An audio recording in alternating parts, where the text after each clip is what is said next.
Do you know that you have a creator that loves you and wants to have a personal relationship with you?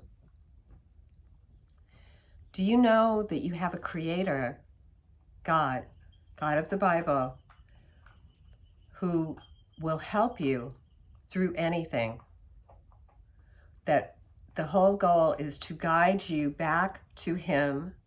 The goal of living on this earth right now is to guide you back to Him, and so that we can all be one with our Father and Jesus Christ, the Holy Spirit, three persons in one God. And we can truly be sons and daughters of the living God. Now, I don't believe in evolution at all. No species has ever jumped from one to the other, okay? So it is a lie. And there are many lies that have been told to us because we are made to the image and likeness of God. We are very special. And the whole idea of being here and now is to realize that yes, there is a God. You do have a creator who wants to help you and guide you, but he has also given you free will choice.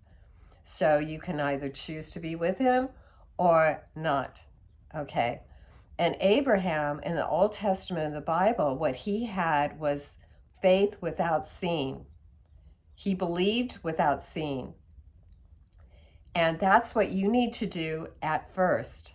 When you first try to reach out and feel your creator and what he wants to do for you.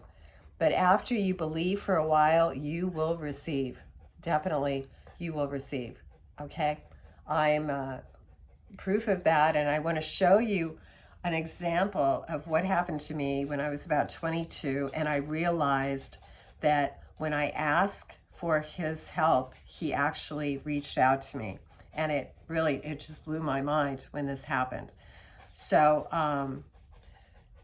I was living in sin at the time. I wasn't with Jesus. I didn't find Jesus until I was 59.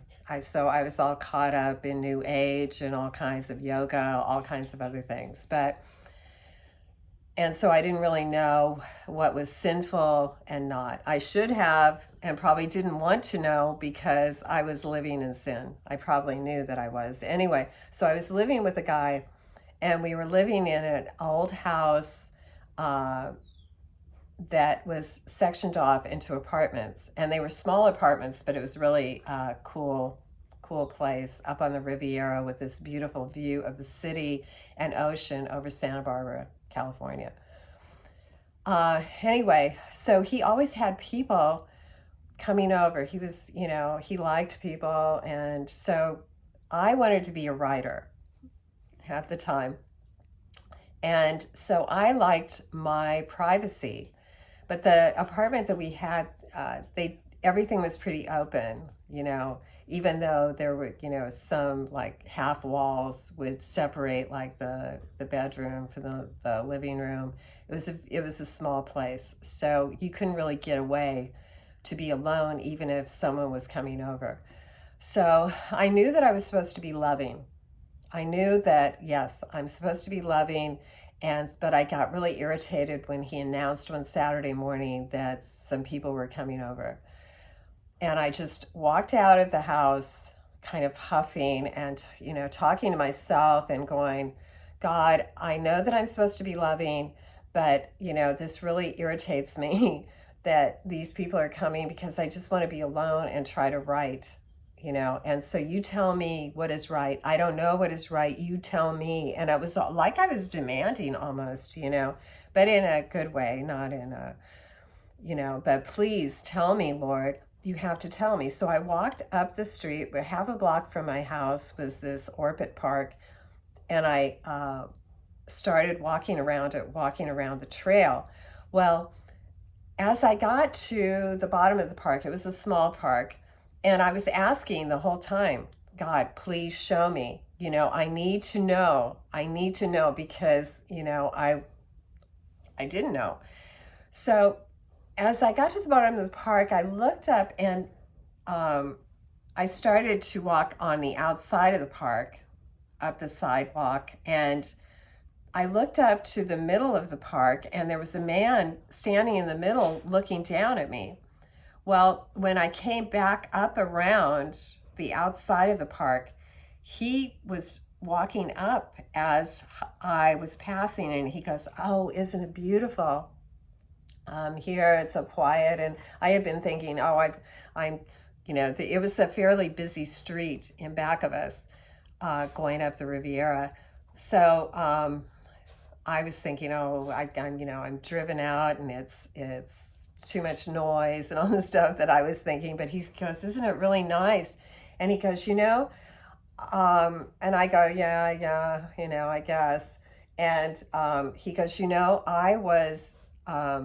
he was up at a seminary, and he was going up to the seminary, and something happened to his car that day, and he had to stop at this park, but he was on his way somewhere else, but he couldn't get there.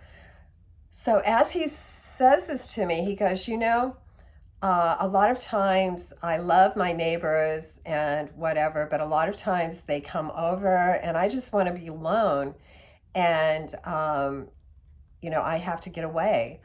And as he's saying it to me, he puts his hand up and he goes, "God, I know you're trying to tell me something." And I'm standing there and I'm going, "Oh my God."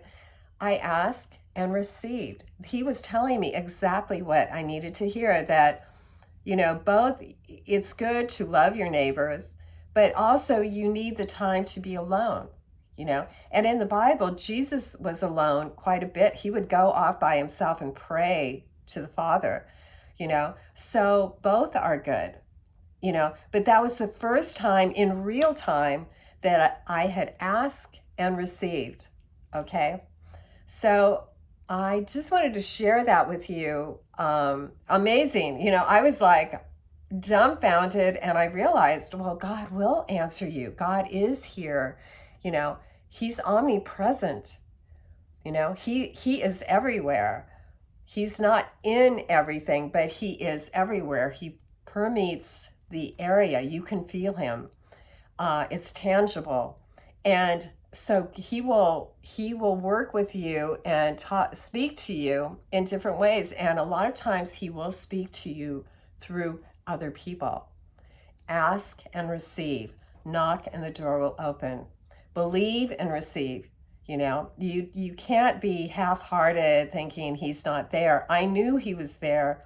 I knew I needed an answer at the time. So I just wanted to share that with you today. And I have other things, other stories that I can share with you too on believing and receiving. So I'm going to work on those. Anyway, I hope you have a great day. Go out and make it a great day. And I'll talk to you soon.